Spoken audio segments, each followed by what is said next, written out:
네, 안녕하세요. 트레이딩룸의 카도입니다. 어제 날짜로 CPI가 발표됐습니다. 그러니까 저번 주에 금요일 날 미국 PPI가 발표됐고 어제 날짜로 CPI가 발표가 됐어요. 그런데 제가 CPI 발표 전에 제가 계산해서 예상했던 수치를 말씀을 드렸고, 그리고 그게 지금 CPI 3번 연속으로 맞췄고, 그리고 나머지도 0.1% 정도 차이가 나가지고 사람들이 되게 궁금해 하더라고요. 어떻게 그렇게 맞추냐. 일단 거의 모든 정보들이 공개가 돼 있거든요. 그래서 그걸 가지고 약간 예측을 하는 것도 있고요. 근데 그러면 이런 이야기가 되겠죠? 야, 너는 맞추는데 그러면 다른 소위 천재라고 하는 수학자들 몰려있는 각 증권사에서도 오차가 있다. 아, 당연히 있겠죠. 그리고 저도 오차가 있죠. 근데 이게 오차 범위라는 게 좀 노가다를 좀 많이 하면 많이 할수록 오차 범위가 줄어들 거 아니에요. 그래서 그냥 그런 것들이 좀 우연히 겹쳐서 정확하게 맞은 거고요. 제 예측치도 어느 정도의 레인지를 가지고 있고, 그리고 그거를 기준으로 위아래로 어느 정도 감안하고 제가 말씀을 드리는 편입니다. 그리고 제 예측치도 항상 옳은 건 아니다라는 이야기를 먼저 드리고 시작을 하고 싶고요. 그러고 이제 제가 CPI를 같이 봐드리면서 몇몇 지표들을 보니까 되게 궁금해 하시더라고요. 그거 왜 보시냐? 그게 무슨 의미가 있냐라고 많이 물어보시더라고요. 그런데 제가 한 번도 이걸 안 짚어드린 것 같아요. 그래서 제가 CPI 발표 전에 어떤 루틴을 가지고 있는지 이런 이야기를 한번 해드릴게요. 자, 일단 제일 먼저, 일단 저는 CPI가 임박하면 제일 먼저 확인하는 게 있습니다. 일단 클리블랜드 페드에 들어가 보시면요. 클리블랜드 페드 검색하셔가지고 인플레이션 나우캐스팅이라고 검색을 해보시면 이런 페이지가 하나 나와요. 그래서 여기 보시면은 예측치들이 MOM 기준으로 YOY 기준으로 계산이 된 게 나와 있습니다. 이 계산된 것들을 봤을 때 거의 크게 차이가 안 나요. 우리가 실제 실측치랑 이 클리블랜드 페드의 계산치랑 거의 유사해요. 그래서 사실 제가 그 자료들을 바탕으로 이제 예측을 할 때 활용했던 모델이 클리블랜드 페드 모델이거든요. 클리블랜드 페드에서 계산하는 거랑 제 값이랑 크게 차이가 안 나요. 그래서 여기 거를 가지고 계산을 하면은 조금 더 유리하다. 그리고 심지어 이걸 가지고 계산을 하기 싫다고 해도 클리블랜드 페드 들어오면 자료가 다 있으니까 이걸 가지고 우리가 보면 된다라는 이야기를 먼저 드리고요. 그래서 우리가 먼저 예상을 해볼 수 있어요. 클리블랜드 페드의 데이터를 보니까 아, 이번에는 그래도 CPI가 나쁘지 않을 것 같다, 좋을 것 같다, 이런 것들을 예상을 해볼 수 있고요.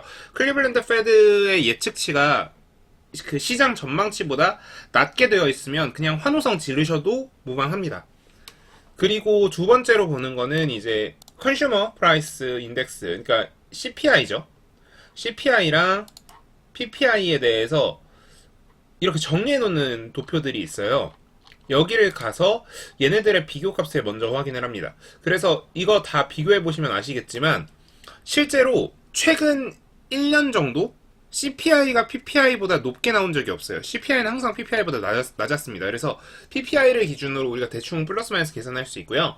지금 가장 차이가 많이 날 땐 1% 이상 차이가 났었고, 가장 차이가 안 날 때도 0.3% 정도는 차이가 났었습니다. 그래서 먼저 발표된 PPI를 기반으로 계산했을 때 7.1보다는 아래로 나오겠구나라고 생각을 해볼 수 있었죠. 그래서 7.1 정도의 근거가 더 강해진 거였어요. 직전의 시장 지표들이나 이런 걸 봤을 때, 야, 이번에는 그래도 CPI나 PPI가 괜찮을 것 같다라는 시장의 전망들이 있었고, 그 근거들을 토대로 제가 예상을 했던 게 7.1에서 7.2 사이 정도를 예상을 했던 겁니다. 그리고 실제로 이번에 메이저 증권사들은 대부분 7.1에서 7.2를 예측을 했어요. 높게 잡은 데는 7.3이었고요. 제일 낮게 잡은 데도 6.9였어요. 제일 중위값이 7.2였고 7.1에서 7.2 사이 정도라고 생각하는 게 가장 타당했습니다. 그래서 그런 것들을 기반으로 했을 때 0.1% 정도 차이라고 하면 7.2% 찍고 0.1%여도 7.1%였다라는 거. 그래서 제가 맞추는 게 천재적인 재능이 있어서 그런 게 가능했던 게 아니라 다양한 지표들을 토대로 그냥 수작업, 노가다의 결과였다라는 점을 한번 다시 강조를 드리고요. 그러면 바꿔 말하면 여러분들도 이런 노가다를 할 수 있겠죠. 근데 이런 노가다를 하기 위해서는 어느 정도의 기본적인 수학적인 센스는 있어야겠지만 사실 그 수학적인 센스를 해결해 주는 게 뭡니까? 엑셀이 있잖아요. 그래서 엑셀로 만들어 두시면은 조금 편해질 겁니다. 근데 물론 그 미국의 데이터들을 다 추종을 하셔야겠죠.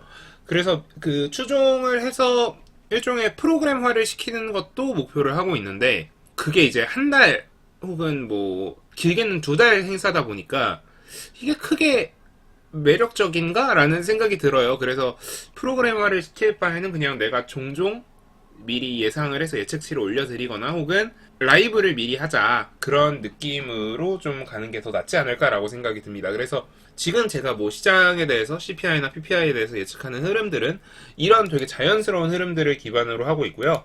그래서 이런 데 가서 최근 5년치 데이터들 한번 다 까보시면은 여기다가 오버랩을 시켜보시는 거죠. 여기다가 시장 지수를 오버랩 시켜서 시장과 금리 그리고 CPI, PPI, 인플레이션율이 어느 정도의 상관관계가 있는지 그런 것들을 확인해 보실 수 있다라는 점에서 여러분들이 이런 연습을 하는 건 전 되게 좋은 것 같아요. 그래서 꼭 연습을 해보셨으면 좋겠습니다.